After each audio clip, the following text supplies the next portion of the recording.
ఓం నమః శ్రీ యతిరాజాయ వివేకానందసూరయే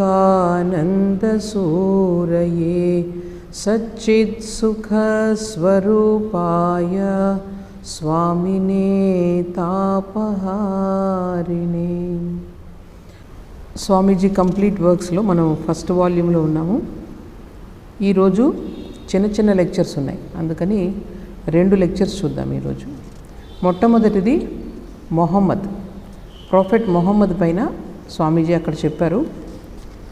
రెండవది ఒక చిన్న లెక్చర్ ఏంటంటే, ఒక బిల్వమంగళ అని ఒక ఆయన ఒక సెయింట్ అనమాట. అక్కడ బెంగాల్లో చాలా ఎక్కువగా ఈయన పేరు వినిపిస్తూ ఉంటుంది. ఆయన స్టోరీ ఒకటి ఇక్కడ ఉందన్నమాట. సరే, ముందుగా ప్రొఫెట్ మొహమ్మద్ గురించి అక్కడ ఎవరు అడుగుంటారు ఆయన అభిప్రాయాలు ఏంటి అని చెప్పి. శాన్ ఫ్రాన్సిస్కోలో 1900 మార్చ్ 25 ఈ ఉపన్యాసాన్ని ఇచ్చారు స్వామీజీ. ఫస్ట్ ఏం చెప్తున్నారంటే, శ్రీకృష్ణ మెసేజ్ గురించి చెప్తున్నారు. శ్రీకృష్ణుని యొక్క మెసేజ్ స్వామీజీ చెప్తున్నారు. అందులో 3 మెసేజ్లు అంటే ఎవరెవరంటే మొహమ్మద్, బుద్ధ అండ్ క్రైస్ట్. వీళ్ళు 3 మెసేజ్ కూడా కృష్ణాస్ మెసేజ్లో ఉంది. మొత్తం అంతా ఆయన హార్మోనైజ్ చేసింది మూడింటిని అని చెప్పి స్వామీజీ చెప్తారు. అంటే ఎలా చేసింది అన్నది స్వామీజీ అసలు ఏం చెప్పరు. అయితే జస్ట్ మనం ఊహించుకోవచ్చు. ఎలాగంటే, మొహమ్మద్ చెప్పింది ఏంటి, ఒక్కటే భగవంతుడు, ఒక్కటే విగ్రహారాధన ఉండకూడదు, ఒక్కటే భగవంతుడు, అందరూ కూడా ఒకే గాడ్ అని నమ్మాలంటారు. మరి మనకి కృష్ణ పరమాత్మ మీరు భగవద్గీతలో చూడండి, చాలా చోట ఇది వస్తుందన్నమాట. ఈ ఐడియా అన్నది ఒకే భగవంతుడు ఒక్కటే, కానీ డిఫరెంట్ మేనిఫెస్టేషన్ అనేది అభివ్యక్తి చాలా రకాలుగా ఉంటుంది. కానీ భగవంతుడు ఒక్కడే అన్న భావం మనకి మన ధర్మంలో ఎప్పటి నుంచో ఉంది. చాలా ఉపనిషత్తుల్లో ఎన్నో వేల సంవత్సరాల క్రితం మనకు ఏం చెప్పారు, ఏకమేవ అద్వితీయం నేహ నానా అస్తి కించన. ఇక్కడ చాలా లేవు, ఒకటే ఉంది. ఇలాంటివి చాలా కనిపిస్తాయి మీకు ఉపనిషత్తుల్లో. వాటి యొక్క సారమే భగవద్గీత. సో అప్పటి వరకు శ్రీకృష్ణ పరమాత్మ వచ్చి అంత ముందు ఉన్నటువంటి రకరకాల మార్గాలన్నింటినీ కూడా సమన్వయం చేశారు భగవద్గీతలో. ఎప్పుడు కృష్ణ పరమాత్మ డేట్ ఎప్పుడు చెప్పండి, క్రీస్తు పూర్వం 3000, ఇప్పుడు తెలిసినంతవరకు ఏంటంటే 3000 సంవత్సరం పూర్వం ఈ కృష్ణ పరమాత్మ ఉన్నారు. తర్వాత వచ్చినప్పుడు మొహమ్మద్ వచ్చింది ఎప్పుడు మీకు 8th సెంచరీలో, అంతే కదా. సో చాలా దూరం ఉంది, ఒక 4000 సంవత్సరాల తేడా ఉంది. క్రైస్ట్ వచ్చిందేమో 2000 అయింది. సో దీనికన్నా ముందు ఎప్పుడు చాలా ముందు వచ్చారు కదా కృష్ణ పరమాత్మ వచ్చి. అయితే ఏం చెప్తున్నారంటే, వీళ్ళ 3 ఐడియాస్ కూడా బుద్ధుడు క్రీస్తు శకం 6వ శతాబ్దం. ఇవన్నీ కూడా డేట్స్ ఇప్పటికీ కూడా హిస్టారికల్గా సరిగ్గా ఫిక్స్ అవ్వలేదు. ప్రస్తుతం మనం చదువుకున్న చరిత్ర ప్రకారం ఏంటంటే ఇవి డేట్స్. సో వీళ్ళందరూ ముందు ఎవరు, కృష్ణుడు. ఈ కృష్ణుడు ఈ 3 యొక్క ఈ సందేశాన్ని కూడా ఆయన సమన్వయపరిచారు, హార్మోనైజ్ చేశారని స్వామీజీ చెప్తున్నారు. ఒకసారి మనం ఆలోచించుకుంటే, మొహమ్మద్ అనేది ఒకే గాడ్ అని చెప్పారు, అది కృష్ణ పరమాత్మ ముందే చెప్పారు అది. అట్లాగే బుద్ధుడు మెసేజ్ ఏంటి ముఖ్యంగా, ఆయన అసలు గాడ్ అనేది మీరేం పట్టించుకోవద్దు. ఆయన ఎప్పుడు చెప్పలేదు భగవంతుడు ఏంటి ఇదని, ఇవేం వద్దు, ఫస్ట్ మీరు మనుషులుగా తయారవ్వండి. ఆయన ఏం చెప్తారంటే, ఆత్మదీపోభవ, నిన్ను నువ్వు తీర్చిదిద్దుకోవాలి. మొరాలిటీకి చాలా ఇంపార్టెన్స్ ఇచ్చారు ఆయన. మనిషి నైతికంగా ముందుకెళ్తే ఆయన అష్టాంగ మార్గాలు అదే కదా, మంచిగా ఆలోచించాలి, మంచిగా మాట్లాడాలి, తర్వాత మంచిగా ఆచరించాలి, ఇట్లాంటివి ఆయన ఎక్కువగా ఇచ్చారు. అంటే మనిషిని తీర్చిదిద్దడానికి ఆయన ఎక్కువ ప్రయత్నం చేశారు. భగవంతుడు ఉన్నాడా లేదు ఇవన్నీ కూడా ఆయన పట్టించుకోలేదు. తర్వాత క్రైస్ట్ విషయానికి వస్తే మీకు ఎక్కువగా అంటే ఆయన సేవ, వాళ్ళ యొక్క ఈ అందరి పట్ల ఈ ప్రేమ, దయ, ఇవన్నీ కూడా మనకు ఇక్కడ ఈ సర్వీస్, సేవాభావం కూడా మీకు ఇందులో భగవద్గీతలో చాలా కనిపిస్తాయి. అన్నిటికన్నా గొప్పది ఏంటంటే లోకహిత అని చెప్తారు, చాలా చోట్ల వస్తుందన్నమాట. అంటే మనం ఎంత భగవంతుని తెలుసుకున్నామన్నది కాదు, ఎంత మనం తెలుసుకున్నామో అది అందరిలోనూ కూడా అది మనం లోకహితం చేయాలి, అందరి కోసం చేయాలి అనేది చాలా ఇంపార్టెంట్ కాన్సెప్ట్. అంటే నాకు తెలిసినంతవరకు నేను ఆలోచించాను, కానీ స్వామీజీ ఆలోచన ఇంకా చాలా లోతుగా ఉండుంటుంది. అది ఏంటి అన్నది మనకి ఇంకా, అంటే స్వామీజీ ఆలోచన ఏమిటి అన్నది మనకి ఇంకా అర్థం చేసుకోవడానికి ప్రయత్నించాలి. స్వామీజీ ఏం చెప్తారంటే, 3 కూడా ఏదో ఒక భావాన్ని తీసుకొని దానిని చివరి వరకు వర్కౌట్ చేశారు. ఇప్పుడు మొహమ్మద్ చెప్పింది ఏంటి, ఇంకా రెండో గాడ్ అసలు లేడు, ఒకటే గాడ్. అని చెప్పింది ఇప్పటివరకు అది కంటిన్యూ అవుతుందా లేదా? చాలా తీవ్ర స్థాయిలో వాళ్ళు దాన్ని వర్కౌట్ చేశారు వీళ్ళు ముగ్గురు కూడా ఒక్కొక్క ఐడియాని అని చెప్పి స్వామీజీ చెప్తున్నారు. ఇప్పుడు అందుకే చూడండి, బుద్ధిజం అన్నది వెళ్ళి అందరినీ బలవంతాన్ని ఎవరిని మతం మార్చడం ఎక్కడా చేయలేదు. చేసింది ఎక్కడైనా? బౌద్ధులు వెళ్ళి అక్కడ అందరినీ మతం మార్చేసారు, ఎక్కడా లేదు. ఎవరికైతే ఆ శాంతియుతమైన సందేశం నచ్చిందో వాళ్ళే వచ్చి మారిపోతూ ఉన్నారు, అంతే తప్ప ఈ మతం మారండి, నాకులాగే మీకు మారండి. ఇంకా బుద్ధుడు ఏం చెప్పారు తెలుసా మీకు? నేనేం చెప్తున్నానో మీరు గుడ్డిగా నమ్మొద్దు. అసలు చూడండి ఎంత తేడా ఉందో. నేనేం చెప్తున్నానో మీరు ఏది కూడా నమ్మవద్దు. మీకు మీరు ఆలోచించండి. ఆలోచించి మీకు ఏది కరెక్ట్ అనిపిస్తుందో దాన్ని మీరు తీసుకోండి. మీకు మీరే ఒక దీపంలాగా, గైడెన్స్ లాగా మీకు మీరే మారుతారు. మీరు మనసు అంతా కూడా పవిత్రం అయిపోతే మీకు మీరే గైడెన్స్ కింద మారుతారు. మీకు మీరే మార్గదర్శనం చేసుకుంటారని చెప్పారు. అంతేగాని నన్నే అనుసరించాలి అసలు ఎక్కడా చెప్పలేదు ఆయన. అసలు నన్ను ఎవరు మీరు పట్టించుకోవద్దు అసలు. అర్థమైందా? ఈ విధంగా ఆయన చాలా డిఫరెంట్గా కనిపిస్తుంది అనమాట. అయితే ఇక్కడ మీకు క్రిస్టియానిటీ అండ్ మొహమ్మడనిజం ఇస్లాంలోకి వచ్చినప్పటికి ఏమవుతుంది, వాళ్ళ ప్రొఫెట్స్ ఏంటంటే నేను చెప్పింది ఆచరించాలి, నన్ను భగవంతుని ఇక్కడ ప్రవక్తగా నియమించాడు. ఇలాగా వాళ్ళకు ఒక పద్ధతి వేరుగా ఉంటుంది. అందువల్ల వాళ్ళు ఏం చేశారంటే మొత్తం అందరినీ కన్వర్ట్ చేయడం మొదలుపెట్టారు. అందరికీ ఏదో విధంగా అందరినీ కూడా ఒకే మార్గంలో తీసుకురావాలనేది వాళ్ళది. అయితే ఇది వేరే విషయం. ఇక్కడ ఏంటంటే వీళ్ళు ముగ్గురు కూడా ఆధ్యాత్మిక జీవితంలో ఒక ముఖ్యమైనటువంటి ఆదర్శాన్ని తీసుకొని దానిని చాలా ఉన్నతంగా డెవలప్ చేశారు. అవి మూడు కూడా కృష్ణ పరమాత్మ యొక్క సందేశంలో కనిపిస్తాయి అన్నది ఇక్కడ స్వామీజీ ముఖ్యంగా చెప్తున్నారు. అయితే ఈ కృష్ణుని యొక్క సందేశం బుద్ధుడు వచ్చిన తర్వాత కొన్నాళ్ళు మరుగున పడిపోయింది. అప్పుడు బాగా బుద్ధిజం ప్రభావం చాలా ఎక్కువ మన భారతదేశంలో. మనకి ఇక్కడే చూడండి, ఆంధ్రప్రదేశ్లో చూసినట్లయితే ఈ చుట్టుపక్కల ఉన్నవన్నీ కూడా బౌద్ధరామాలే. ఈ నాగార్జున ఇక్కడి నుంచి కదా వచ్చారు. అంతకుముందు కూడా ఈ అమరావతి ఇవన్నీ కూడా బౌద్ధరామాలు. ఈ భువనేశ్వర్ మొత్తం అన్నీ కూడా చాలా ఇన్ఫ్లుయెన్స్గా వాళ్ళు మారిపోయారు అందరూ కూడా బుద్ధిజంలోకి. సో ఆ విధంగా నెమ్మదిగా కృష్ణుడి యొక్క అది కిందకి వెళ్ళిపోయింది. శ్రీ వేదాలు ఇవన్నీ ఏమి లేవన్నమాట. తర్వాత ఎవరు? శంకరాచార్యుల వారు వచ్చిన తర్వాత ఆయన మొట్టమొదటిసారిగా అసలు భగవద్గీత బాగా ప్రాచుర్యంలోకి వచ్చిందంటే అప్పుడే. శంకరాచార్యులు వారు చేసిన గొప్ప పని అంతకుముందు ఏం తెలియదు. మహాభారతంలో ఎక్కడో ఒక చోట అది ఉంది అంతే. దాన్ని బయటికి తీసుకొచ్చి దాని యొక్క ప్రాముఖ్యతను ఆయన గుర్తించి దానిపైన ఆయన బయటికి తీసుకొచ్చి వ్యాఖ్యానం రాశారు శంకరాచార్యుల వారు. అలా దాని తర్వాత ఎంతోమంది ఆచార్యులు వచ్చి భగవద్గీతకి చాలా ప్రాముఖ్యతనిచ్చారు. ఈరోజు కూడా మన హిందూ ధర్మానికి ఒక ప్రామాణిక గ్రంథం ఏంటి అని మనం అనుకుంటే కనుక అందరూ ఒప్పుకునే గ్రంథం ఏంటనమాట? భగవద్గీత. అందులో అన్నీ ఉన్నాయి.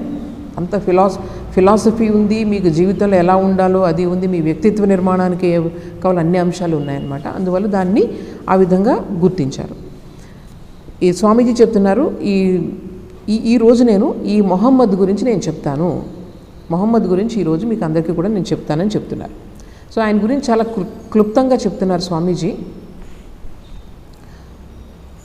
ఫస్ట్ ఏంటంటే చాలా క్లుప్తంగా చెప్తున్నారు చూడండి. ఆయన చాలా చిన్న వయసులో ఏంటంటే పెద్దగా ఆయనకి ఈ మతం అన్న తర్వాత ప్రవక్తలన్నా ఇవన్నీ కూడా ఒక భగవంతుడన్నా ఏమీ నమ్మకం ఉండేది కాదు. అది ఆయన కానీ తర్వాత ఆయన ఏం చేస్తారంటే ఎక్కువగా ఒక బిజినెస్లు చేస్తూ ఉండేవారు చిన్నప్పుడు. ఆ డబ్బులు ఎలా సంపాదించాలి ఇట్లాగే ఎక్కువగా చిన్నప్పుడు ఉంటూ ఉండేవారు. అయితే ఈయన చాలా మంచి వ్యక్తిగా అక్కడ ఉన్నటువంటి సొసైటీలో మంచి వ్యక్తిగా పేరు సంపాదించారు. చాలా స్ఫురద్రూపి, చాలా బాగుండేవారట చూడడానికి. ఫస్ట్ ఒక వితంతువు ఈయన చూసి నేను మిమ్మల్ని వివాహం చేసుకుంటానని చెప్పి ఈయన్ని అడిగింది. ఈయనకన్నా వయసులో చాలా పెద్ద ఆవిడ వచ్చి అడిగి వివాహం చేసుకుంటారని వివాహం చేసుకుంటారు. పేరు ఆయేష ఏదో ఉన్నట్టుంది, నాకు కరెక్ట్గా తెలీదు. ఫస్ట్ వైఫ్ ఆయేష అనుకుంటా. అలా వివాహం చేసుకుంటారు. అయితే ఈయన చేసింది ఏంటంటే మొట్టమొదట ఆయన దేనికి వ్యతిరేకం, ఏదైనా పాపం పనులు చేయడానికి దానికి వ్యతిరేకంగా మాట్లాడేవారు.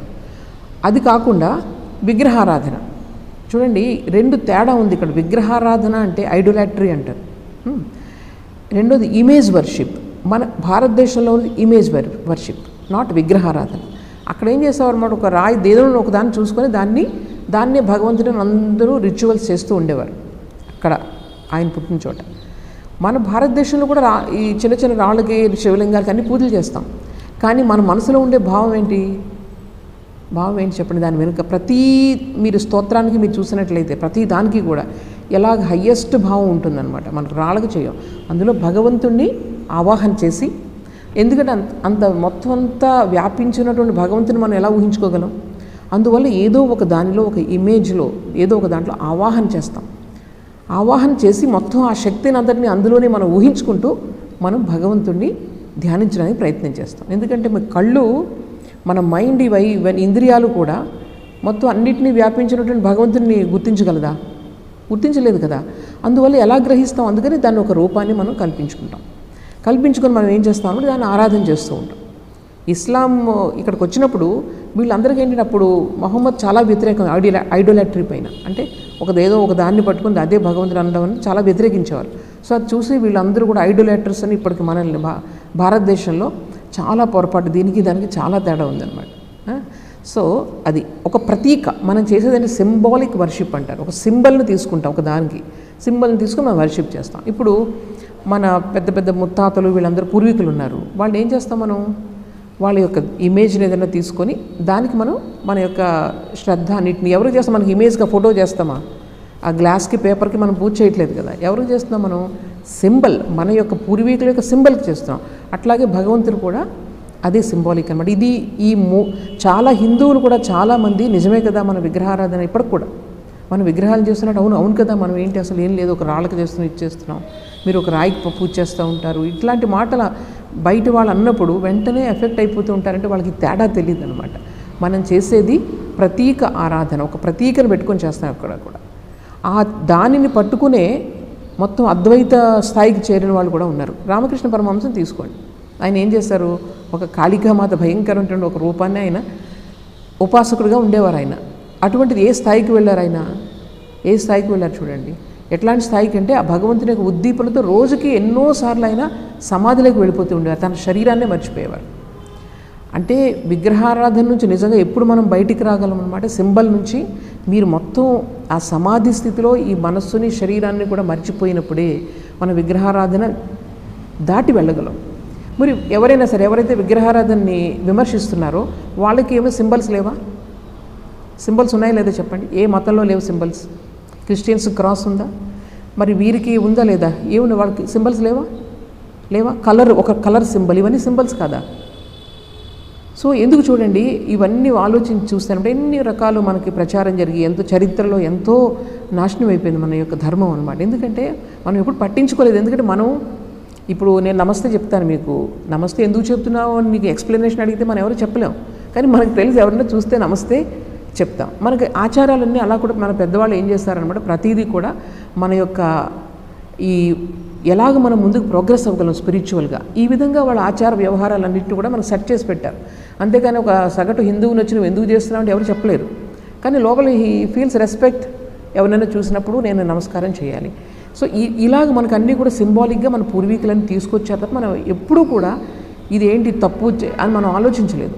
బయట వాళ్ళు వచ్చి మీరు తప్పు చేస్తున్నారు అనగానే వీళ్ళకి నిజమే ఏదో తప్పు చేస్తున్నారు, ఎందుకంటే మాకే అర్థం కావట్లేదు. వాళ్ళు ఏదైనా క్వశ్చన్ చేసినప్పుడు ఆన్సర్ చేయగలిగే పరిస్థితి మన వాళ్ళు ఎవరికి లేదనమాట. ఇప్పుడు చేయాల్సి వస్తుంది, అర్థం చేసుకోవాల్సి వస్తుంది, రక్షించుకోవడానికి, మనల్ని మనం రక్షించుకోవడానికి. లేకపోతే అవసరం లేదు. లేకపోతే చాలా చక్కగా ఈ సంస్కృతి అనేది కొన్ని వేల సంవత్సరాల నుంచి మన భారతీయ సంస్కృతితో పాటు ఉన్నటువంటి పురాతన సంస్కృతులు అన్నీ కూడా నాశనం అయిపోయాయి. ఈరోజు ఏదూ లేదు. రోమన్ సివిలైజేషన్ ఉందా? ఈజిప్షియన్ ఉందా? ఎక్కడ అన్నీ నాశనం అయిపోయాయి. అలాగే పురాతన రిలీజియన్స్ మీరు చూడండి, ఎన్ని దాడులు జరిగాయి భారతదేశం పైన మీరు ఆలోచించండి. ఎన్ని దాడులు జరిగాయి, మరి కిరాతకమైన దాడులు జరిగాయి. అయినా సరే ఈరోజు ఎలా నిలబడింది? ఎందుకంటే మనది దేని మీద ఆధారపడి ఉంది? ఎవరు ఒక మనిషి మీద ఆధారపడలేదు, ఒక అవతారం మీద ఆధారపడలేదు, ఒక ప్రవక్త మీద ఆధారపడలేదు, ఒక పుస్తకం మీద ఆధారపడలేదు. మన ధర్మం దేని మీద ఆధారపడింది? కేవలం సత్యం మీద ఆధారపడింది. ఎట్లా అంటే ఈ ప్రపంచంలో వెనక ఒక శక్తి ఉంది, దానిని మనం అందరూ కూడా అనుభూతి చెందాలి. అది మానవ జీవిత లక్ష్యం, అదే మతం. దీనికి మీరు ఎన్ని ఆధారాలు తీసుకోండి, ఎన్ని రకాల హెల్ప్ తీసుకున్నా నో ప్రాబ్లం. కానీ మీరు నిజంగా మీరు ఎదిగారా, ఆధ్యాత్మికంగా ఎదిగారా? మీరు ఎంతసేపు ఈ ప్రపంచమే శాశ్వతం అని కూర్చొని ఇక్కడే కూర్చొని మీ మతం మా మతం అంటే అది కాదు రిలీజియన్ అంటే. రిలీజియన్ అంటే మీకు అనుభూతి, అంతర్గత అనుభూతి. ఎప్పుడైతే భగవంతుని అనుభూతి మీరు చెందారో మీరు అందరిలో ఉన్నటువంటి భగవంతుని మీరు చూస్తారు. అటువంటిప్పుడు మీరు ఎలా వేరే వాళ్ళని ఎలా ద్వేషించగలుగుతారు? సో ఇది మనిషి క్యారెక్టర్ని డెవలప్ చేయడం అనేది మనకు రిలీజియన్ తప్ప, కేవలం మీరు కొన్ని శాఖలు చేసుకొని మీరు ఎన్ని వేల మంది పెట్టి మీరు ఒక మతం ఎప్పుడూ లేదు మన దేశంలో. ఎవరికి ఇష్టం వచ్చినట్టు ఒకే ఇంట్లో ఒకరు శివుడు భక్తులు, ఒకరు విష్ణువు భక్తులు, ఎవరెవరు పట్టించుకోలేదు. ఎవరు ఇష్టం వచ్చిన వాళ్ళు చేసుకుంటూ ఉన్నారు. మెయిన్ కావాల్సింది నువ్వు ఆధ్యాత్మికంగా ముందుకు వెళ్తున్నావు లేదా. సో ఈ విధంగా వీళ్ళు చేసుకుంటూ వెళ్ళారు. కానీ మనకు జరిగిన నష్టం గురించి మనం ఆలోచించాలి. ఇప్పుడు ఎందుకు ఇలా ఈ రోజుకి జరుగుతుంది? ఈరోజు మీరు బంగ్లాదేశ్లో చూడండి ఏమవుతుందో. ఒకప్పుడు ఎంతో ఆ బెంగాలీ సంస్కృతి అంటే ఎంత రిచ్ కల్చర్ అనమాట. అది ఆ రోజు భాషను కూడా నాశనం చేయడానికి మొత్తం అక్కడి నుంచి అంటే ఏదైనా ఒక పద్ధతి వచ్చిందంటే మిగిలిన వాటిని నాశనం చేసి రావాల పద్ధతులు. ఎన్నో వేల సంవత్సరాల నుంచి ఒక ఎవల్యూషన్ జరుగుతూ ఈ సంస్కృతి డెవలప్ అయింది. దాన్ని సమూలంగా నాశనం చేయడానికి ఈరోజు ప్రయత్నాలు ఎంత దారుణంగా జరుగుతున్నాయి. సో ఈ విధంగా ఏంటంటే మన ధర్మం గురించి మనం తెలుసుకోవాలి. ఇక్కడ చూడండి స్వామీజీ మొహమ్మద్ గురించి చెప్తున్నారు. ఎంత కల్చర్ అయింది చూడండి. ఎక్కడ ఒక్క మాట క్రిటిసిజం లేదు అక్కడ. ఎంతోమంది ఇక్కడ చంపేసరి ఈ ముస్లిమ్స్ వచ్చి ఈ మాటే లేదు అసలు ఇక్కడ. ఆ కల్చర్ చూడండి. ఆయన ఏమంటారంటే తప్పు ప్రతి వారిలోనూ ఉంటుంది, అందరిలోనూ మంచి చెడు ఉంటుంది. మనం ఎంతసేపు చెడు చూడడం అనేది మంచిది కాదు.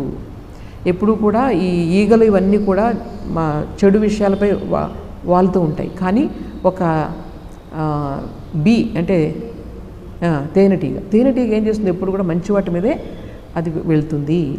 ఈ విధంగా మనం ఎప్పుడు కూడా చెడు గురించి చెప్పుకోవద్దు, మంచి ఏది ఉంది అదే చెప్పుకుందాం. అది ఇక్కడ చూడండి మొత్తం అంతా కూడా ఆయన చాలా ఇవన్నీ నాకు గుర్తొచ్చినవి అనమాట, నేను మీకు చెప్పాను ఇప్పుడు. అయితే ఈయన ఏం చేశారనమాట, ఈయన యొక్క ప్రభావం తర్వాత ఈ వర్షిప్ అందరూ కలిసి పూజలు చేస్తూ ఉంటారే ఇవన్నీ కూడా ఆయన మూఢనమ్మకాలు స్వామీజీ కూడా చాలా మన భారతదేశం చాలా వరకు మూఢనమ్మకాల వల్ల చాలా నష్టపోయింది చెప్పాలంటే. సైంటిఫిక్గా మనం ఆలోచించడం తగ్గిపోయింది అనమాట. ఆ తర్వాత మనుషులను బలులు ఇవ్వడం అక్కడ ఉండేది, అక్కడ అరేబియన్ కంట్రీస్లో ఉండేది అనుకుంటా. సో వీటన్నిటికీ కూడా ఆయన ఈ పాపము, తర్వాత విగ్రహారాధన, ఈ మూఢనమ్మకాలు, తర్వాత హ్యూమన్ సాక్రిఫైసెస్ వాటన్నిటికీ కూడా ఆయన చాలా వ్యతిరేకంగా పోరాడారనమాట. పోరాడిన తర్వాత ఈయన చాలాసార్లు బాగా ప్రే చేస్తుండారట భగవంతుడికి, ఏంటి సత్యం ఏంటి అని చెప్పేసి.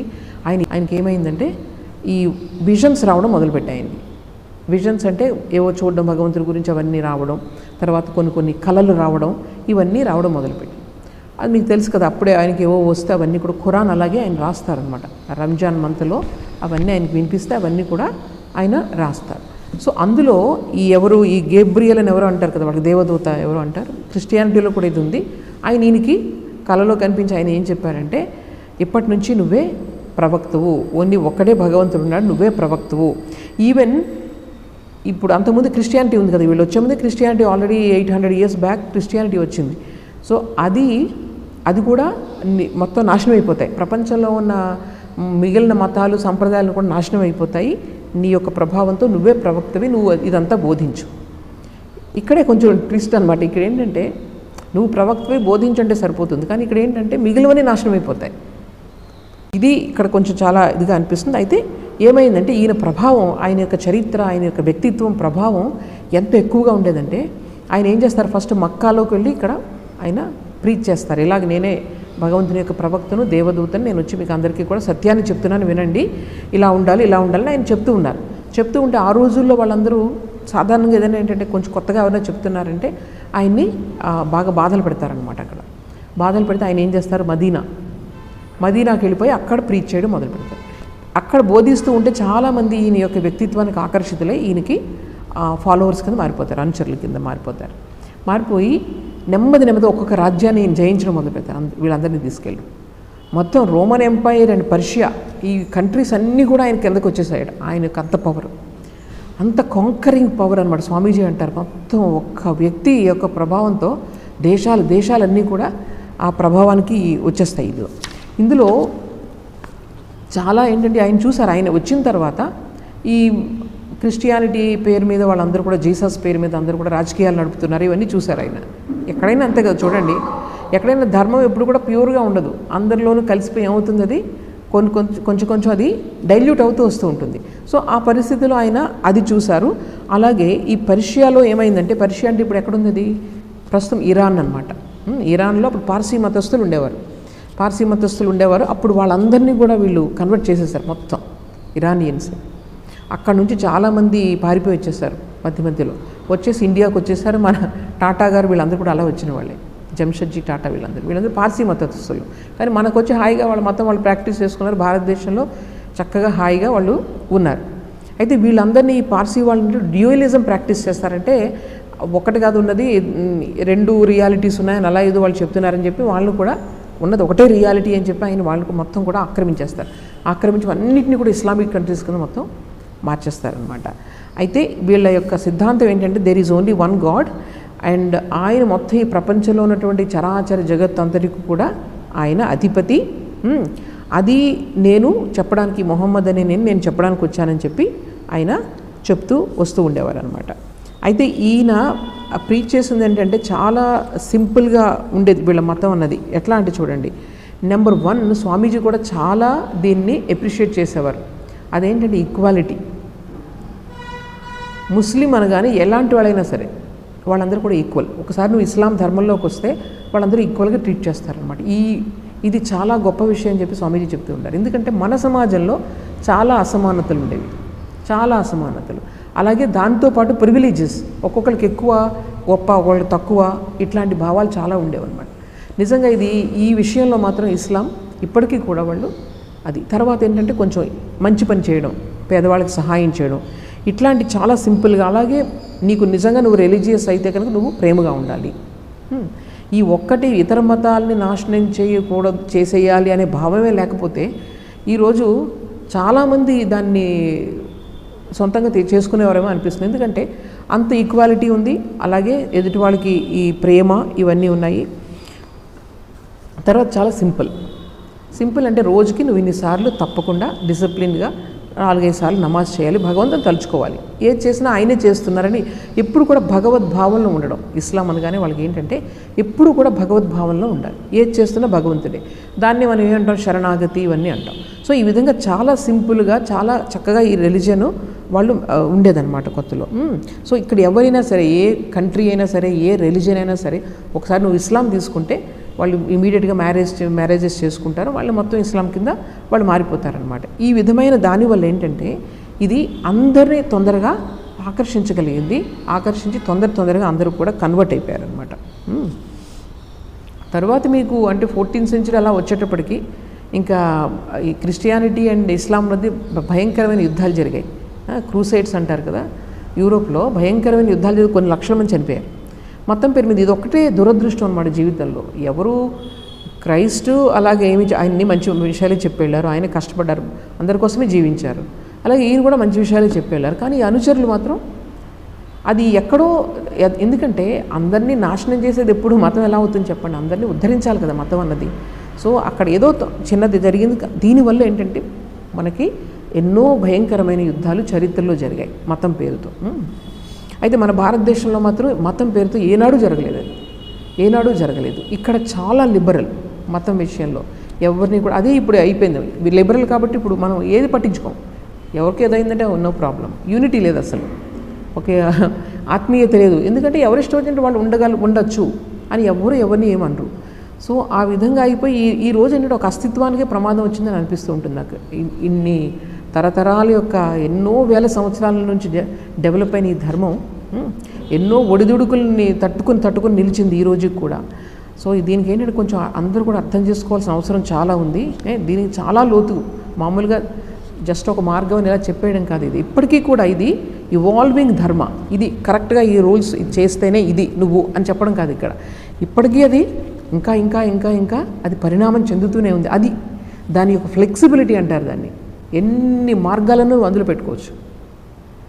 చాలా వండర్ఫుల్, మీరు చదవాలి. అందుకే సిస్టర్ నివేదిత ఏమంటారంటే హిందూయిజం ఈజ్ ఏ స్పిరిచువల్ యూనివర్సిటీలో ఎలాగైతే డిఫరెంట్ బ్రాంచెస్ ఉంటాయి, కానీ ఒకటే యూనివర్సిటీ, అన్నింటిలోనూ ఏదన్నా నేర్చుకోవచ్చు మీరు వచ్చి. సో దీని గురించి మనం కొంచెం లోతుగా అర్థం చేసుకోవాల్సిన అవసరం ఉందన్నమాట. అలాగే వాళ్ళ యొక్క మసీదులు ఎక్కడైతే ప్రార్థనా స్థలాలు ఉన్నాయో అక్కడ చాలా సింపుల్. అక్కడ ఎవరు కూర్చొని అక్కడ పెద్ద ఎదురుగా ఎవరైనా ప్రీచ్ చేస్తున్నారు ఇలా పండితులు ఇలా ఏమి ఉండవు. ఎవరైతే దీన్ని ఖురాన్ చదువుతారో సైడ్కి ఉంటుందట అది మాస్క్లో, ఆ ఖురాన్ అక్కడ పెట్టి స్వామీజీ చెప్తున్నారు ఇవన్నీ కూడా. అక్కడ నుంచి వాళ్ళు చదువుతారు అంతే సైడ్ నుంచొని. సో అందరూ కూడా సమానంగా ప్రార్థన చేస్తారు. ఎక్కడ ఒక మ్యూజిక్ కానీ మ్యూజిక్స్ అవి ఉండవు, పెయింటింగ్స్ ఉండవు, అంతా ప్లెయిన్గా ఉంటుందన్నమాట. ప్రొటెస్టెంట్ చర్చెస్ అలా ఉంటాయి, ప్రొటెస్టెంట్ చర్చిలు ఆ విధంగా ఉంటాయని స్వామీజీ చెప్తున్నారు. ఇంతవరకు మొహమ్మద్ గురించి, ఇస్లాం గురించి కొంతవరకు చెప్పారు స్వామీజీ. ఇప్పుడు స్వామీజీ చెప్పాల్సింది చెప్తున్నారు. ఏంటంటే ఇటువంటి ప్రవక్తలందరినీ కూడా నేను చాలా గౌరవిస్తాను, నేను వాళ్ళ పాదాలకి నమస్కరిస్తాను. ఇటువంటి వాళ్ళందరినీ కూడా వాళ్ళు వరల్డ్ మూవర్స్ అని చెప్తున్నారు. అయితే ఎంతసేపు వాళ్ళు చేసిందే నేను చేస్తాను, వాళ్ళు చెప్పినట్టే అన్నీ నేను వినాలి, అది కాదు. వాళ్ళు వెళ్ళిపోయారు, వాళ్ళ టైం అయిపోయింది. వాళ్ళ యొక్క మార్గంలో ఉన్నటువంటి మంచిని తీసుకొని నీకు నువ్వు ఎదగాలి. ఎంతసేపు ఇమిటేషన్ ఈజ్ నాట్ గుడ్ అంటారు. ఎంత మంచి వాళ్ళు నువ్వు ఇమిటేట్ చేసినా ఇమిటేషన్ అనేది మంచిది కాదు. ప్రతి వాళ్ళకి కూడా ఈ ప్రకృతిలో ప్రతి వాళ్ళకి కూడా ఒక లైన్ ఆఫ్ గ్రోత్ ఉంటుంది. నాకు ఒకలా ఉంటుంది, మీకు ఒకలా ఉంటుంది, మనందరి గోల్ ఒకటే, కానీ మన లైన్ వేరేగా ఉంటుంది. మన యొక్క స్వభావాన్ని బట్టి దాన్ని బట్టి కూడా మనం ఎలా ప్రోగ్రెస్ అవుతాం. కొంతమందికి చూడండి, ఆలయాలకు వెళ్ళి ఎక్కువ పూజలు అవి చేస్తే వాళ్ళకి మనసు ప్రశాంతంగా ఉంటుంది. కొంతమందికి తీర్థయాత్రలు ఎప్పుడు తిరుగుతూనే ఉంటారు, ఆ తిరిగితే వాళ్ళకి ప్రశాంతంగా ఉంటుంది. కొంతమందికి ఇంట్లో కూర్చొని ధ్యానం చేసుకుంటే ప్రశాంతంగా ఉంటుంది. కొంతమందికి కృష్ణుడు ఇష్టం, కొంతమందికి రాముడు ఇష్టం, కొంతమందికి దుర్గాదేవి ఇష్టం. ఇట్లా ఏంటంటే రకరకాల భావాలు మనకు ఉన్నప్పుడు ఎవరి యొక్క స్వతంత్రాన్ని బట్టి వాళ్ళు అందులో ముందుకు వెళ్తూ ఉంటారు. కొంతమందికి భగవంతుడికి బాగా నగలు పెట్టాలని, ఎందుకంటే వాళ్ళకి నగలు ఇష్టం, అందుకని భగవంతుడు కూడా బాగా నగలు పెడతారు.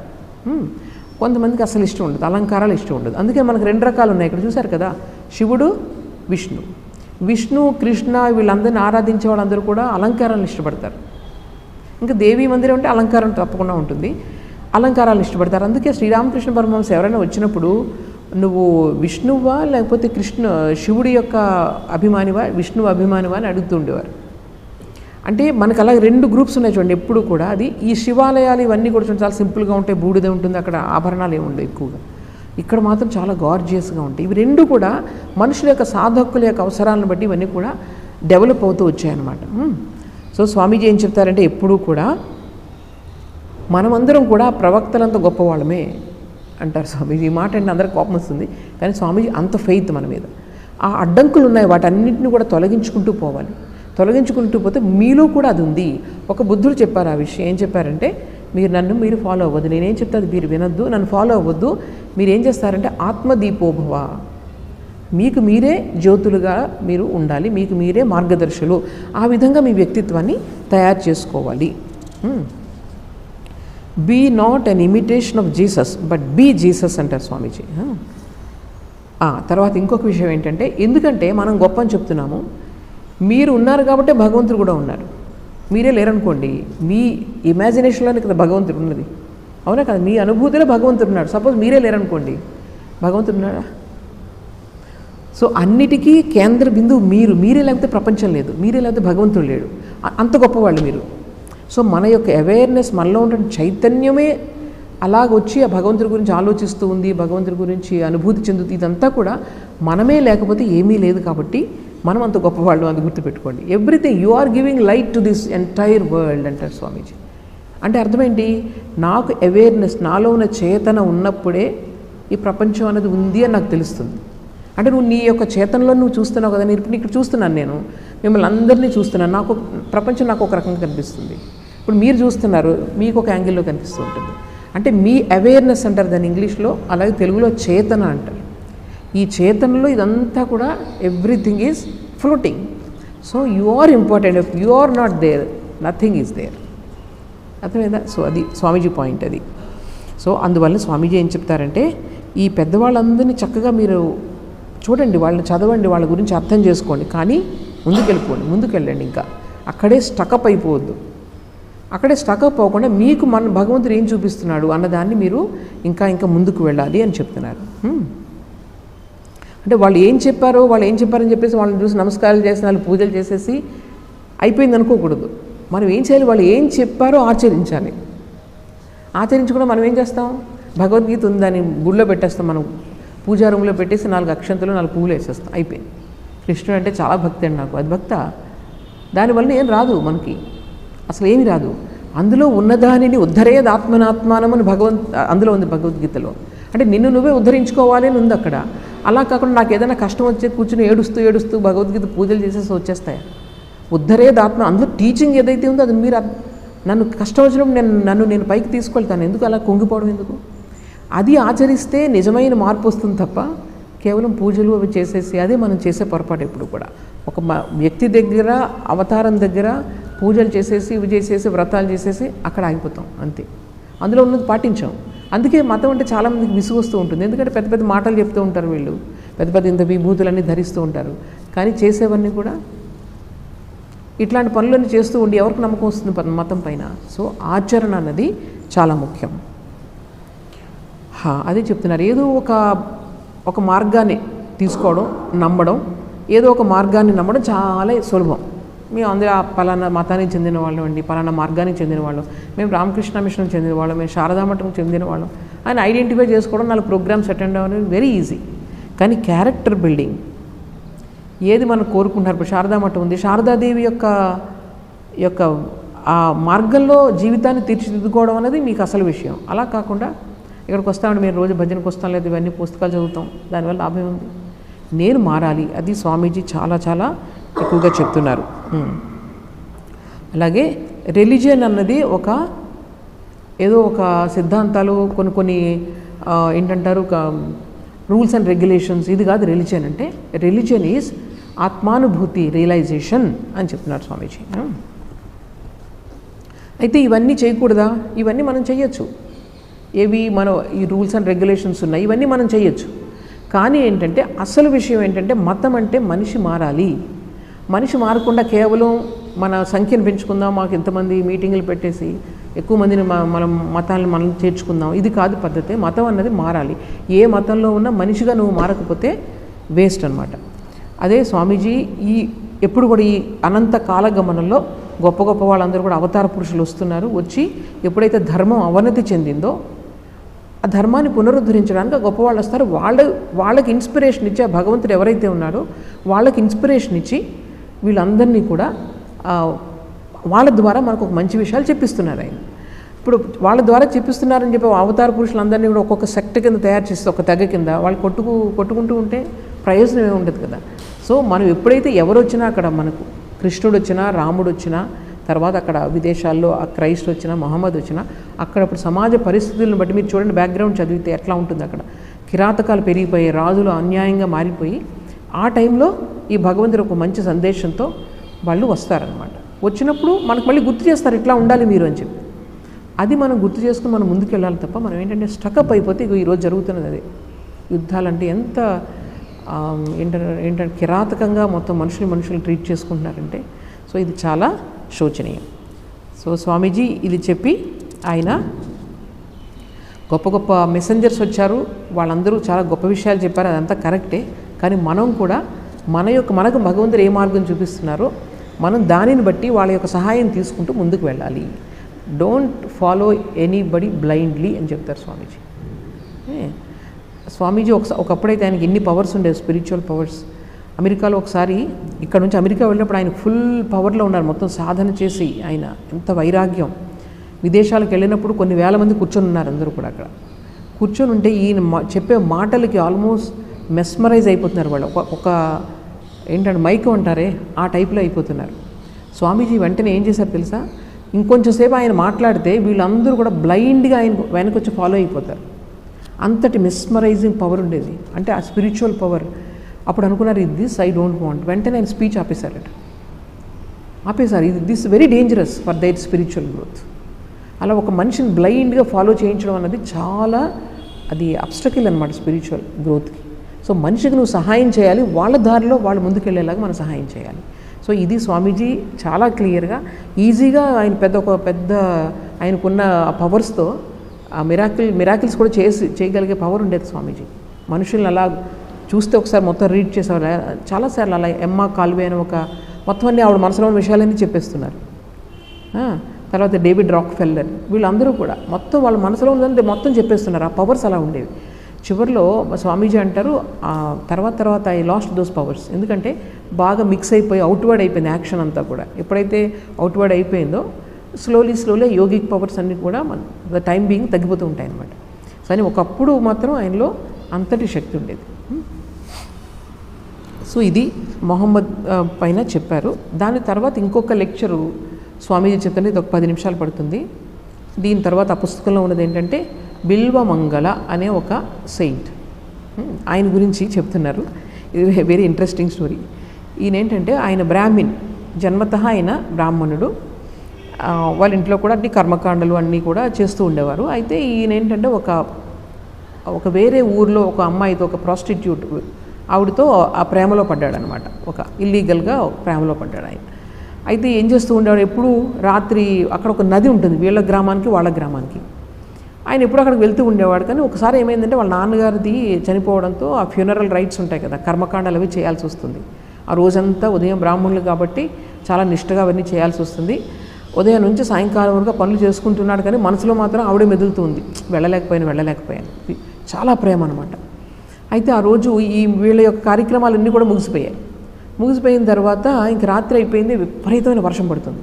వర్షం అంటే కుండపోత కింద వర్షం పడుతుంది. అయినా సరే ఈయన ఏం చేశాడు, వెళ్ళాలి అని చెప్పి అక్కడ నది దగ్గరికి వచ్చి నుంచుంటే బాగా వర్షం, నదిలో బాగా నీళ్ళు వచ్చి ప్రవహిస్తూ ఉంది. ఎక్కడ ఇంకా ఆ టైంలో బోట్స్ ఉండవు కదా, బోట్స్ ఎక్కడ లేవు. కానీ వెళ్ళాలని రాత్రి అయిపోయింది.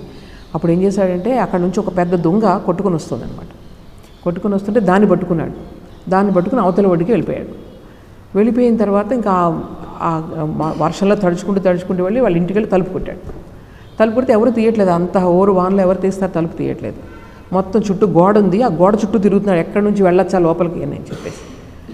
అక్కడ నుంచి పైనుంచి ఒక తాడు కనిపించిందట. ఆహా, ఆవిడ నా కోసమే తాడు పెట్టుంటుంది, నేను వస్తానని చెప్పి చాలా ఆనందపడిపోయి ఆ తాడుని పట్టుకొని లోపలికి గోడ దూకాడనమాట. గోడ దూకి కిందకు దూకేటప్పుడు కింద పెద్ద శబ్దం అయింది. అక్కడ ఏవో ఉన్నాయి, అక్కడ గిన్నెలు దాని మీద పడినట్టున్నాడు. పెద్ద శబ్దం అయ్యేటప్పటికి అప్పుడు అందరూ కూడా అక్కడ లేచారు, ఈవిడ కూడా లేచి ఏంటని చూసేటప్పటికి ఈయన మూర్చపోయి పడిపోయినాడు, కింద పడిపోయి. అప్పుడు ఏంటని అంతా నీళ్ళు అవి చల్లి, ఏంటి ఇలా వచ్చావు, ఇంత రాత్రి ఎలా వచ్చావు నువ్వు, లోపలికి ఎలా వచ్చావు, అన్ని తలుపులు వేసున్నాయి కదా అంటే, అదే నువ్వే కదా నా కోసం తాడు పెట్టావు, ఆ తాడు పట్టుకుని వచ్చాను. నేను తాడు పెట్టానా? సరే, నువ్వు అక్కడి నుంచి ఇంత నదిని ఎలా దాటుకుని వచ్చావు ఇప్పుడు ఇంత రాత్రి అంటే, నదిన ఒక పెద్ద దొంగ ఉంది, ఆ దొంగనేమో నేను దాటుకుని వచ్చానంట. ఈయన అన్ని సపర్యలు చేస్తూ ఉంటుంది కదా, ఆవిడ వాసన వస్తూ ఉంటుంది అన్నమాట ఆయన దగ్గర నుంచి.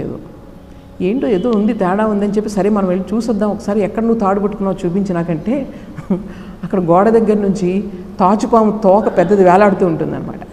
తాచుపామట ఒక రంధ్రంలో తల పెడితే ఎవరైనా దాన్ని టచ్ చేశారనుకోండి వెనక తోక, ఆ రంధ్రంలోంచి తల ఎట్టి పరిస్థితులను బయటికి తీయదట, దాని యొక్క ధర్మం అది. సో ఈయన పట్టుకుని పైకి ఎక్కేశాడు కదా, ఏం తెలియలేదు ఆ మత్తులో ఏంటంటే ఎక్కేశాడు, అది మాత్రం బయటికి రాలేదు. అది ఆ లోపల కన్నంలో లోపలికి వెళ్తుంది అది. ఇప్పుడు ఆయన పట్టుకుని ఆ త్రాచుపాము అనమాట. అది చాలా విషం ఉంటుంది దాంట్లో, కానీ అది అయిపోయింది. సర్లే అక్కడికి వెళ్ళి చూద్దాం అన్నాడు, నది దగ్గరికి వెళ్ళి చూద్దాం అని చెప్తే అప్పుడు నది దగ్గరికి వెళ్ళి చూసేటప్పటికి ఎక్కడంటే ఇక్కడే ఉంటే అక్కడ పెద్ద శవం పడి ఉంటుంది. ఆ శవాన్ని పట్టుకుని ఈదుకుని వచ్చేసాడనమాట. వచ్చేసినప్పుడు ఈవిడ అనుకుంటుంది, మేము మా యొక్క వృత్తిరీత్యా ఎవరి ప్రేమను మేము నమ్మం, మేము డబ్బుల కోసం పనిచేస్తాం. కానీ ఈరోజు నిన్ను చూసి ఇది ప్రేమ కాకపోతే ఇంకేమవుతుంది, ఇటువంటి ప్రేమ అంటే ఇంత సాహసానికి నువ్వు వచ్చావు, ఒక సాధారణమైన ఇటువంటి స్త్రీ పైన నీకు ఇంత మోహం, నీకు ఇటువంటి మనసును నువ్వు భగవంతుడి పైన పెడితే నీకు భగవత్ సాక్షాత్కారం కలుగుతుంది అని అంటుందన్నమాట ఆవిడ. అంటే అప్పుడు వెంటనే భగవంతుడు నిజంగా ఉన్నాడా అంటే, అవును తప్పకుండా ఉన్నాడని చెప్తే అప్పుడు ఆయన అన్నీ వదిలేసి ఏం చేస్తాడంటే ఎక్కడికి వెళ్ళిపోతాడో, అడవుల్లోకి వెళ్ళిపోతాడు సాధన చేద్దాం. కొన్ని సంవత్సరాల పాటు ఆయన ఏడుస్తాడట, ఏడ్చి నాకు చూపించు నీ అంటే. ఆయన లోపల ఒకసారి ఇక్కడ స్వామీజీ ఏం చెప్తున్నారంటే, ఆయన లోపల ఎంతో ప్రేమ ఉంది, విపరీతమైన ప్రేమ, దేనికన్నా తెగించే ప్రేమ ఉంది. కానీ అది ఎవరి వైపు పెట్టాలనేది అతనికి అర్థం కాక ఈ మహిళ వైపు పెట్టాడనమాట. ఆ ప్రేమించే శక్తి కూడా ఉండాలి కదా. సో స్వామీజీ అంటారు, ఆ ప్రవాహం లోపల ఉంటుండే ఆ ప్రవాహానికి ఒకటి ఏదైనా ఆధారం కావాలి. దానికోసం అతను ఏంటంటే భగవంతుడి పైన కృష్ణుడిని ఆయన ఆరాధిస్తూ ఆయన ఇంక అనుకున్నాడు. కొన్ని సంవత్సరాల తర్వాత ఆయనకు ఒక శాంతి కలిగింది, నేను భగవంతుడు నిన్ను పొందాను అని అనిపించింది ఆయనకి. అనిపించిన తర్వాత ఇంకొకసారి ఆ గ్రామాలకి అది వెళదాము అని చెప్పి కాషాయం సన్యాసం తీసుకున్న తర్వాత ఆ నది దగ్గర కూర్చున్నాడు. ఆయన కూర్చొని చూస్తూ ఉంటే ఈ లోపల అక్కడ ఉన్న ఒక ఏంటంటారు, ఒక బిజినెస్ మ్యాన్ వాళ్ళ వైఫ్ అక్కడ స్నానానికి వచ్చిందనమాట. అక్కడికి వాళ్ళ అందరినీ తీసుకొని వచ్చి ఆవిడ చూసి అబ్బాయి ఎంత అందంగా ఉందో అని మళ్ళీ లోపల అనిపించింది. అంటే చెప్తున్నా సంస్కారం ఎంత డీప్గా ఉంటుందో. ఆవిడ వెళ్ళిపోయింది అక్కడి నుంచి, వీళ్ళందరూ వెనకే వెళ్ళిపోతున్నాడు ఈయన తెలియకుండానే. వెళ్ళిపోతూ ఆ యొక్క బిజినెస్ మ్యాన్ ఎవరైతే ఉన్నాడో అక్కడికి వెళ్ళి ఆ ఇంటి దగ్గర ఆగాడు. వీళ్ళందరూ సన్యాసి కదా ఆహా అని చెప్పేసి ఆయన వచ్చేసి పాపం ఆయన బయటకు వచ్చి ఆ వ్యాపారి బయటకు వచ్చి అబ్బా మీరు ఇక్కడికి ఎందుకు వచ్చారు, రండి లోపలికి దయచేయండి మీరు అని చెప్పి లోపలికి పిలిచారు. ఏం కావాలి, మీకు ఏం చేయగలరు మీరు చెప్పండి అంటే, నాకు ఒకసారి మీ భార్యను చూడాలి అని చెప్తే, ఓ అలాగా నేను మంచివాడే, నా భార్య మంచిది, ఏంటి నేను ప్రాబ్లం ఏమైనా ఉందో తప్పకుండా పిలుస్తానని చెప్పి భార్యను పిలిచి పరిచయం చేస్తాడు నా భార్య అని చెప్తే అప్పుడు ఆవిడంటుంది నేను ఏం చేయను మీకు చెప్పండి ఏం కావాలి మీకంటే, అమ్మ నాకు ఒక 2 సూదులు ఇస్తావా, నాకు 2 పిన్నులు ఇవ్వమంటే అలాగే ఆవిడ తెచ్చిస్తుంది దేనికో అని చెప్పేసి వెంటనే ఆ 2 సూదులు పట్టుకొని 2 కళ్ళు పొడి చేసుకుంటాడు. నిజంగా జరిగిన సంఘటన ఇది. అంటే వాళ్ళకి ఒక 2 కళ్ళు పొడుచుకుంటాడు. అంటే ఇంతవరకు నేను భగవంతుడిని నేను పొందానని అనుకున్నాను, కానీ ఇంకా నాకు ఈ ప్రాపంచికమైనటువంటి అట్రాక్షన్స్ నేను ఇంకా దూరం కాలేదు అని చెప్పి అప్పుడు ఆయన అంటాడనమాట, ఈ కళ్ళు ఇంకా నువ్వు ఒక ఏదైతే ఈ మాంసపు ఇది ఈ భౌతికమైనటువంటి వీటి వైపుకు వెళ్లకుండా కేవలం ఆ చైతన్యమైనటువంటి ఆ భగవంతుడిని నేను చూడాలి ఇంకా నేను లోపల అని చెప్పేసి ఆ 2 కళ్ళని ఆయన పొడుచుకొని ఇంక మళ్ళీ ఆయన సాధన చేయడానికి వెళ్ళిపోతాడనమాట. వెళ్ళిపోయి ఆయన కృష్ణ పరమాత్మ యొక్క ఆ దర్శనం చాలా అనుభూతి అవన్నీ కూడా ఆయన పొందుతారు. ఆయన తర్వాత ఆ కళ్ళు అంధుడు అయిపోతాడు కదా, లోపల ఆనందాన్ని పొందుతూ మన సూరదాస్ గారిలాగా ఆయన మొత్తం కృష్ణుడి మీద పాటలు అవన్నీ కూడా రాస్తూ ఉంటారు. రాసినప్పుడు ఇదంతా మొత్తం ఈ గ్రంథాన్ని మనం ఏం చేస్తాం, గురువులకు అంకితం ఇస్తాం కదా, ఇలా ఆధ్యాత్మిక గ్రంథాలు ఏమైనా ఏం చేస్తాం మన గురువులకి అంకితం ఇస్తాం. ఈయనేమో ఆ స్త్రీకి అంకితం ఇస్తాడనమాట. ఎందుకంటే ఆవిడ నాకు జీవితంలో ప్రథమ గురువు, నా యొక్క దాని నుంచి నన్ను కళ్ళు తెరిపించింది ఆవిడే, కాబట్టి ఈరోజు ఈ భగవంతుని యొక్క ఆనందాన్ని నేను పొందుతున్నాను అంటే అది ఆవిడైన కారణం అని చెప్పి ఆవిడకి అంకితం చేస్తాడనమాట. ఈ స్టోరీ స్వామీజీ అమెరికాలో చెప్పారు. సో ఇవి 2 ఈరోజు ఇందులో పెద్దగా క్వశ్చన్స్ అడగడానికి ఏముండదు, చాలు. ఇంకా అంటే వేరేది మొదలు పెట్టాలి మళ్ళీ, అది పెద్దది మళ్ళీ అలా కుదరదు కదా, మనం ఒకదాని తర్వాత ఒకటి వస్తున్నాం కాబట్టి అట్లా కుదరదు. మీకు ఏమన్నా ప్రశ్న ఉంటే అడగచ్చు ఎవరైనా, ఇప్పుడు చెప్పిన దాంట్లో కానీ ఎందులో అయినా. ఇలా భారతదేశంలో ఏంటంటే ఎంతోమంది మహాత్ములు ఉన్నారు ఇలాంటి వాళ్ళు. అంటే జీవితం భగవంతుడి గురించి ఇట్లాగా ఎక్స్ట్రీమ్కి వెళ్ళి చేసిన వాళ్ళు ఉన్నారనమాట. ఒక్కొక్క సెయింట్ అవన్నీ కూడా ఎంత ఇన్స్పైరింగ్గా ఉంటాయంటే మనం చెప్పలేం. అలా పవిత్రమైన భూమి మన సంస్కృతి, మన దేశం కూడా చాలా చాలా పవిత్రమైనవి. దీన్ని ఏంటంటే మనం అందరం దీని గురించి కొంచెం లోతుగా తెలుసుకొని నలుగురికి చెప్పి దీనిని రక్షించుకోవాల్సిన బాధ్యత ఉంది. ఎందుకంటే అవగాహన లేకే మనం ఎందుకంటే ఇప్పుడు ఈ ధర్మంలో నుంచి మళ్ళీ వేరే ధర్మంలోకి ఎవరైనా వెళ్తున్నారంటే మనకు అది ప్రాబ్లం కాదు, కానీ ఒక శత్రువుల కింద తయారవుతున్నారు. దీనికి శత్రువుల కింద తయారయ్యి దీన్ని మొత్తం నాశనం చేయాలనేటువంటి ఆ ఇన్స్టింక్ట్ ఏదైతే ఉందో చాలా ప్రమాదకరమైందన్నమాట.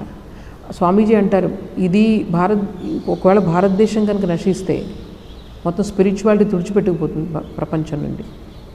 ఎప్పుడు కూడా చరిత్రలో, ప్రపంచ చరిత్రలో దీన్ని బ్యాలెన్స్ చేసుకుంటూ వచ్చింది ఇదంతా కూడా. స్పిరిచువల్ ఐడియాస్ ఏవైతే ఉన్నాయో మొత్తం యూరోప్ కంట్రీస్ అన్నిటికీ కూడా ఎక్కడి నుంచే వెళ్ళాయి. ఈవెన్ గ్రీస్, సోక్రటీస్ వీళ్ళందరూ కూడా ఇక్కడ ఉన్న ఐడియాస్ని వాళ్ళు తీసుకెళ్లారనమాట. ఎన్ని మనకు యూరోప్ దండయాత్రలు జరిగినప్పుడు, యూరోప్ వాళ్ళు వచ్చినప్పుడు ఇక్కడ నుంచి ఎన్ని రకాలు తాళపత్ర గ్రంథాలన్నీ కూడా ఇప్పుడు రష్యన్ మ్యూజియంస్లో అక్కడ అన్నీ ఉన్నాయి. అక్కడ మన సైంటిఫిక్ ఎంత నాలెడ్జ్ భాండాగారం. ఎందుకంటే ఈ ప్రపంచం గురించి వీటి గురించి రీసెర్చ్ అనమాట. మనిషి లోతుల్లోకి వెళ్ళి ఒక పరిశోధన చేస్తూ వచ్చారు. ఇప్పుడు ఎక్స్పెరిమెంట్స్ చేశారు. సత్యం ఏంటి, ఇదే మనం పని అంతా కూడా. ఎవరిని ఎలా దండిద్దాం, ఎవరిని ఎలా దోపిడీ చేద్దాం ఇవి ఎప్పుడు ఆలోచించలేదు మనం. ఎప్పుడూ కూడా ఏంటంటే ఏంటి ప్రపంచం ఏంటి, ఇందులో మనం మ్యాక్సిమం ఆనందాన్ని ఎలా పొందగలం, దీనికే మనం ప్రాధాన్యతనిస్తూ దాని గురించే మనం ఎన్నో శాస్త్రాలు, వేల శాస్త్రాలు ఇప్పటికీ మన గుళ్ళో ఇప్పుడు మిగిలిన టెంపుల్స్లో కూడా ఎన్నో తాళపత్ర గ్రంథాలు ఉన్నాయి. అవన్నీ తీసి ట్రాన్స్క్రైబ్ చేసి చెయ్యాలి. అసలు నిజంగా మనకి చరిత్ర పైన అటువంటి గవర్నమెంట్స్ మనకు రాలేదు ఇంతవరకు కూడా. ఒక ప్రైడ్ మన కల్చర్ పైన అవన్నీ రీసెర్చ్ చేసి బయటికి తీసుకురావాల్సిన ఆవశ్యకత చాలా ఉంది. ఇవన్నీ కూడా అక్కడ ఈవెన్ అంటారు ఇప్పుడు ఆటమ్ బాంబ్ కూడా ఇండియన్ స్క్రిప్చర్స్ నుంచి వాళ్ళు ఫస్ట్ చూసి వాళ్ళు చేశారని అంటారు చాలామంది. అంటే రష్యన్ మ్యూజియంస్లో కూడా అక్కడ ఇవన్నీ ఉన్నాయి. సాంస్క్రిట్ పండిట్స్ని అక్కడ తీసుకెళ్ళి అవి చదివించి దానిలో ఉన్నదాన్ని బట్టి వీళ్ళందరూ కూడా ఈ బాంబ్స్ అన్నీ కూడా తయారు చేశారని చెప్పేసి మనమేమో ఒక సైన్స్ లాగా దాన్ని డెవలప్ చేసాము, వీళ్ళు ఏంటంటే ఎదుటి వాళ్ళని నాశనం చేయడానికి, ప్రపంచ వినాశనానికి అది యూజ్ చేస్తున్నారు. రాక్షసుల చేతిలోకి వెళ్తే ఎట్లా ఉంటాయి కదా ఏదైనా సరే. సో ఇది చాలా మనకు చాలా ఇంపార్టెంట్ అనమాట. మనం అన్ని ధర్మాలని గౌరవిస్తాం, గొప్ప వాళ్ళందరినీ కూడా గౌరవిస్తాం. అందులో మన కల్చర్లోనే ఉంది అది. ఎప్పుడు కూడా మనం ఎవరిని ద్వేషించే స్వభావమే లేదు. అయితే మన ధర్మాన్ని మనం రక్షించుకోవాల్సిన అవసరం చాలా ఉంది. మన కోసమే కదా, ప్రపంచం కోసం చాలా అవసరం. దానికి ఎంతో కొంత మనం తప్పకుండా సమయాన్ని కేటాయించాలి. అది మనకు అది మర్చిపోతాం ఎప్పుడు కూడా. ఇది మనం ప్రయత్నం చేద్దాం. ఓం అసతో మా సద్గమయ తమసో మా జ్యోతిర్గమయ మృత్యోర్మా అమృతంగమయ. ఓం శాంతి శాంతి శాంతి. హరి ఓం తత్సత్. శ్రీరామకృష్ణార్పణమస్తు.